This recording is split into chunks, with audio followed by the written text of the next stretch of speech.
Hi అండి, నమస్తే. నేను మీ రమ, ది రమ కిచెన్కి స్వాగతం. ఈరోజు మన రెసిపీ గుత్తి దొండకాయ కర్రీ. ఈ కర్రీ చేసుకోవడానికి ఏమేం కావాలి, ఇది ఎలా ప్రిపేర్ చేసుకోవాలనేది ఇప్పుడు చూద్దాం. 1 కిలో దొండకాయలు తీసుకున్నాను.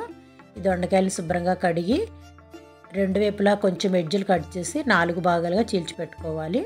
ఈ కర్రీలో మసాలా కోసం ఉల్లిపాయలు, పచ్చిమిర్చి, కొంచెం అల్లం వెల్లుల్లి పేస్టు, వాటర్ మిలన్ సీడ్స్ అనేవి గ్రేవీ కోసం వేసుకుంటాం. ఇంతేనండి. ముందుగా మసాలా సిద్ధం చేసుకోవడానికి మిక్సీ జార్ తీసుకొని దాంట్లో 2 నుంచి 3 స్పూన్ల వరకు వాటర్ మిలన్ సీడ్స్ వేసుకోవాలి. అవి మెత్తగా మిక్సీ పట్టుకొని కొంచెం వాటర్ వేసి పేస్ట్లో చేసుకోవాలి. ఇది రెడీ అయిన తర్వాత దీంట్లోనే తరిగి పెట్టుకున్నటువంటి ఉల్లిపాయ ముక్కలు, పచ్చిమిర్చి ముక్కలు వేసుకొని మరొకసారి మెత్తగా మిక్సీ పట్టుకోవాలి. దీంట్లో అల్లం వెల్లుల్లి పేస్టు, కర్రీ సరిపడగా ఉప్పు, కారం, పసుపు, గరం మసాలా అన్ని ఇందులోనే యాడ్ చేసుకోవాలి. వేసుకొని ఒకసారి బాగా మెత్తగా మిక్సీ పట్టి మనం రెడీ చేసి కట్ చేసి పెట్టుకున్నటువంటి దొండకాయల్లో ఈ మసాలా అంతటిని స్టఫ్ చేసుకోవాలి. ఇలా రెడీ చేసి దొండకాయలు అన్నింటినీ పక్కన పెట్టుకొని ఇప్పుడు కుక్కర్ పెట్టుకొని కర్రీకి సరిపడగా ఆయిల్ వేసుకోవాలి.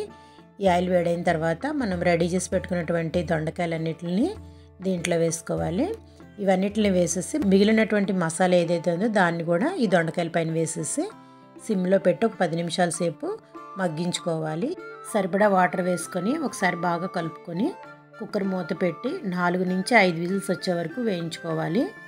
ఆ తర్వాత కుక్కర్ ప్రెషర్ పోయిన తర్వాత మూత తీసి చూస్తే ఆయిల్ అనేది బయటకు రిలీజ్ అయ్యి కర్రీ అనేది రెడీ అవుతుంది. చివరిగా గ్రేవీ కన్సిస్టెన్సీని అడ్జస్ట్ చేసుకొని కొంచెంగా కసూరి మెత్తి వేసుకుంటే బాగుంటుంది. కసూరి మెత్తి అనేది ఆప్షనల్ అండి. ఇక్కడ నేను అవైలబుల్గా ఉంది కాబట్టి వేసాను. కొంచెం కొత్తిమీరతో గార్నిష్ చేసుకొని డిష్ అవుట్ చేసుకోవడమే.